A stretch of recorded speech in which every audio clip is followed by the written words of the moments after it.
Alors, tout le monde connaît les contrails, enfin peut-être pas de nom, mais en tout cas de vue.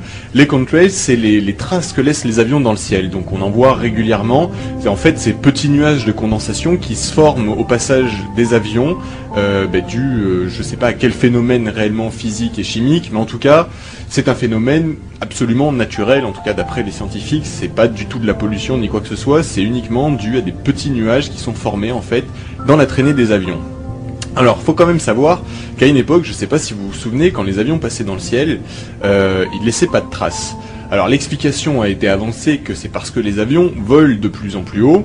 Explication qui a l'air assez acceptable en soi, sauf que les tracés à une époque disparaissaient, alors que aujourd'hui, si vous regardez ces tracés, eh bien, ils mettent énormément de temps à disparaître du ciel.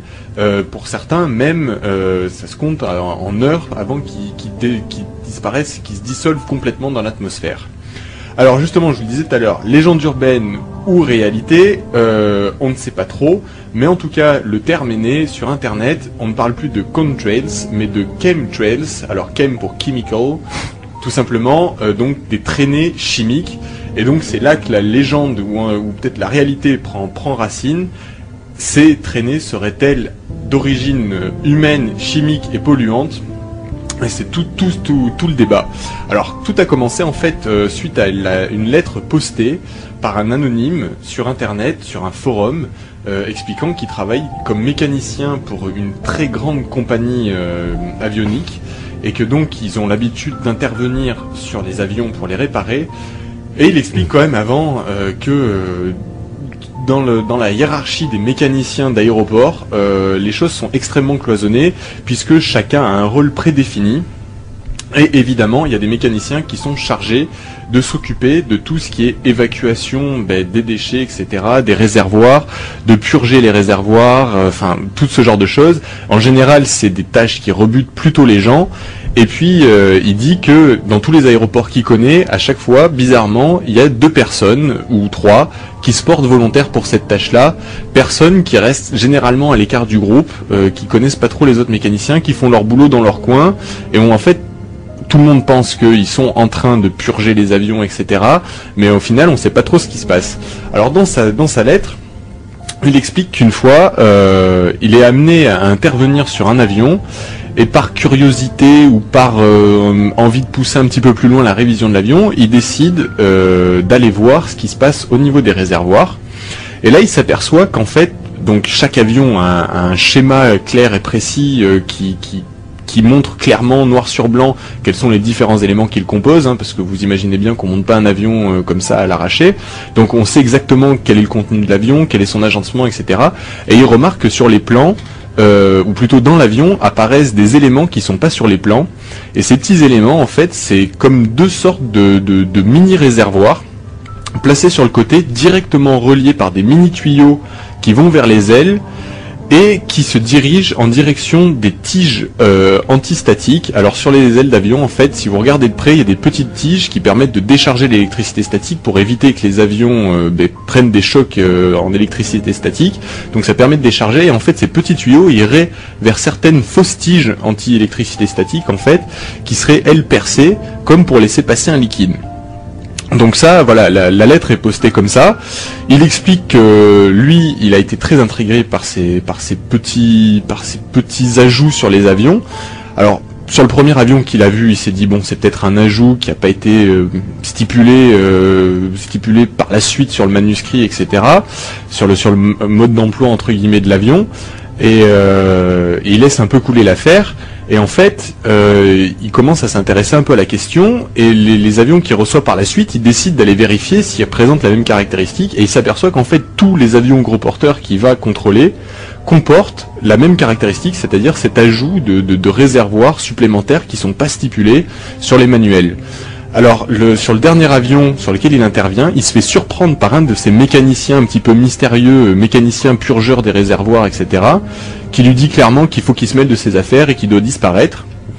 Et le lendemain, il est mis à pied donc par sa direction qui lui dit qu'il a mal accompli sa tâche, etc. Et il se retrouve comme ça plus ou moins licencié de son travail. Le soir même, il reçoit un coup de fil assez énigmatique qui lui dit une phrase du genre mêle-toi de tes affaires, tu vivras plus longtemps, enfin un truc assez sympathique. Et puis au final, la direction le rappelle, lui dit qu'il peut réintégrer l'équipe au bout d'une semaine. Et là, dans son casier, il trouve encore des menaces en lui disant attention, on t'a laissé une chance, mais t'avises plus à recommencer à essayer de voir des tâches qui t'incombent pas. Donc il est quand même assez intrigué par la chose, forcément.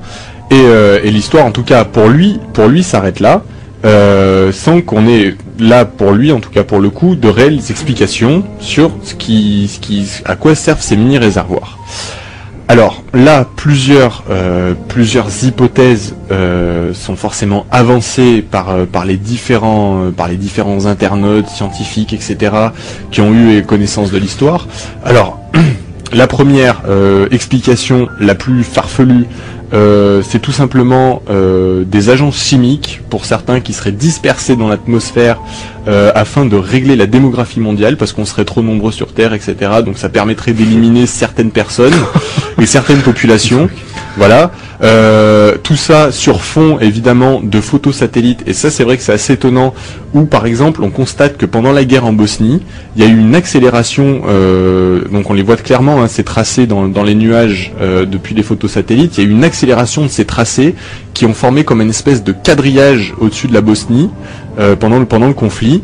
Donc c'est vrai assez étonnant. On a constaté la même chose là dernièrement en Irak, etc.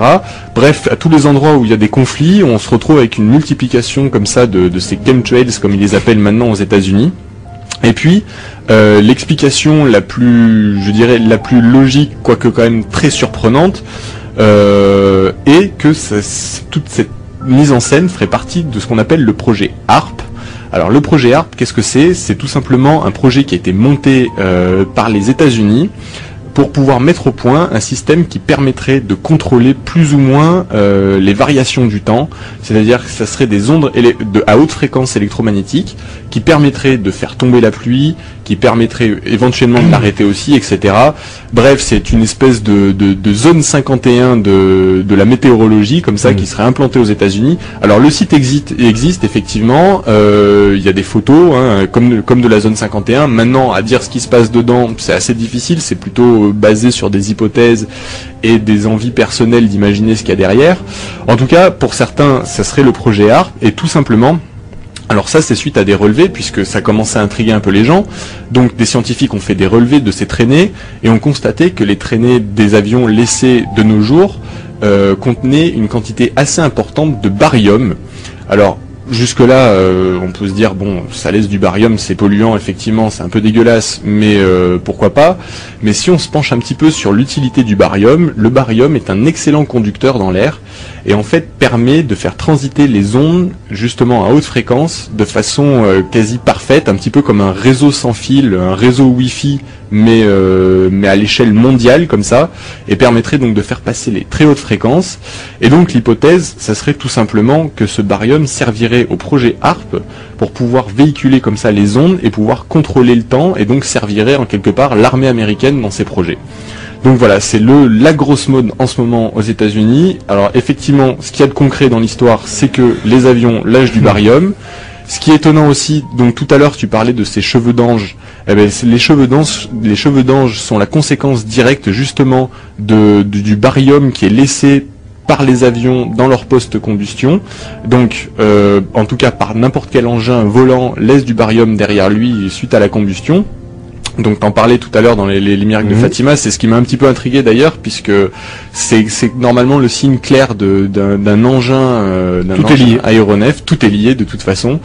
Et donc voilà, donc on reste comme ça sur cette espèce d'expectative. Je pense que je vous en reparlerai plus tard, parce que vraiment c'est la grosse entre guillemets tendance paranormale en ce moment aux États-Unis, et les commentaires ils vont à bâton rompu pour savoir ce qui se passe réellement. Donc alors en fait, pour récapituler, on a une nouvelle théorie du complot qui nous explique que dans les traînées que laissent les avions dans le ciel, il y aurait des produits chimiques Exactement. qui seraient destinés à rendre les gens malades ou peut-être à faire des expériences gouvernementales secrètes, bizarres, etc. Donc on a une nouvelle théorie du complot sur le dos. Exactement. Avec les traînées des avions. Exactement. Voilà. Et que certains mécaniciens qui travailleraient dans tous les aéroports du monde seraient en fait des agents de l'État qui seraient là pour cacher ce secret à l'humanité. Pas mal, pas mal.